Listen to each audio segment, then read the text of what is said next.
গাছ থেকে পেরে আনা তাল ভর্তি ট্রলি রাতারাতি বদলে গেল বালি বোঝাই ট্রলিতে। শান্তিনিকেতন থানার এই ঘটনা ঘিরে উঠছে একের পর এক প্রশ্ন। ঘটনাকে কেন্দ্র করে ব্যাপক চাঞ্চল্য ছড়িয়েছে গোটা এলাকায়। অভিযোগ, গত শুক্রবার শান্তিনিকেতন থানার বীরকিচা গ্রামের কয়েকজন যুবক ট্রলি ভর্তি তাল নিয়ে ফিরছিলেন। সে সময় মাঝ রাস্তায় তাদের পথ আটকান ওই থানারই এক পুলিশ অফিসার শামীম বাবু। গ্রামবাসীদের দাবি, কোনো স্পষ্ট কারণ ছাড়াই যুবকদের মারধর করা হয় এবং তাল বোঝাই ট্রলিটিকে থানায় নিয়ে যাওয়া হয়। কিন্তু আসল রহস্য সামনে আসে থানায় পৌঁছানোর পর। যুবকদের অভিযোগ, যে ট্রলিতে তাল ভর্তি ছিল সেটি থানায় গিয়ে দেখা যায় বালি দিয়ে ভর্তি। এরপর পুলিশ ওই গাড়িটিকে অবৈধ বালি পাচারের অভিযোগে বাজেয়াপ্ত করে। কিভাবে তাল ভর্তি ট্রলিতে বালি এলো সেই প্রশ্নেই এখন সরব গ্রামবাসীরা। সোমবার এই ঘটনার প্রতিবাদে শান্তিনিকেতন থানার সামনে বিক্ষোভে সামিল হন স্থানীয় বাসিন্দারা। অভিযুক্ত পুলিশ অফিসারের বিরুদ্ধে কড়া পদক্ষেপের দাবি তোলেন তারা। পাশাপাশি থানার সিসিটিভি ফুটেজ প্রকাশ করে পুরো ঘটনার তদন্তের দাবিও উঠেছে। রহস্যময় এই ট্রলি কাণ্ড ঘিরে এখন উত্তাল শান্তিনিকেতন। আমাদের অভিযোগ এটাই যে বীরকিচা গ্রামে গত শুক্রবার কয়েকজন ছেলে মিলে ওরা তাল কাটতে গেছিল। তাল কেটে যখন ওরা ফেরে, হঠাৎ একটা পুলিশের গাড়ি আচমকায় কিন্তু গ্রামের ভেতরে ঢুকে যায়।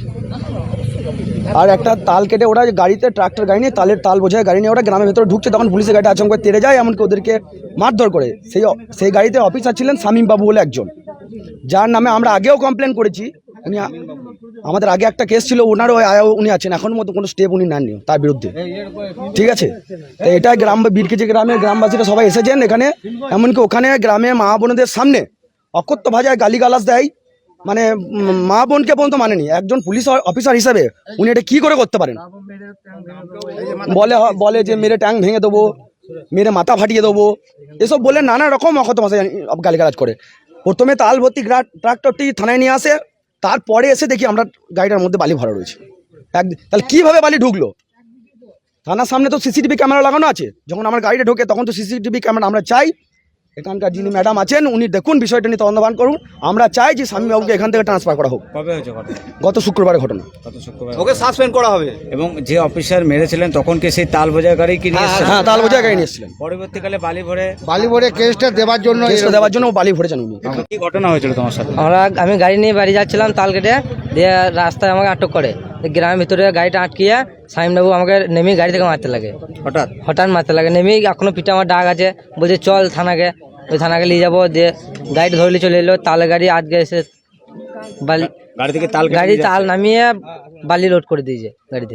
আচ্ছা, তাল কেটে কি করতে, মানে তাল আমরা বিক্রি করবো না, আমরা ছেলেগুলা খাওয়ার জন্য তাল কেটে আনছিলাম। আচ্ছা, তারপরে গাড়িটাকে আটক করে নিয়ে চলে আসে। আচ্ছা, যখন গাড়ি নিয়ে আসছো তখন কি তাল ছিল? হ্যাঁ, তখন তাল ছিল। তারপর পরে এসে কি দেখো? পরে এসে একদিন এখানে দাঁড়িয়ে ছিল থানাতে, গাড়ি তালই ছিল। তারপর কালকে রাত্রে এসে আমরা দেখি বালি ভরা। তোমাকে কি মারধর করেছে? আমাকে মারধর করেছে, গলায় ধরেছিল, পিঠে এখনো দাগ আছে। কি চাইছো? আমরা চাই যে সাসপেন্ড করা হোক শামীমবাবুকে। এসে কি দেখো যে বালি ভরা? কবে ঘটনা হচ্ছে এটা? শুক্রবার হয়েছে ঘটনাটা। থানায় কি? শেখ রতনের রিপোর্ট, পিবি নিউজ।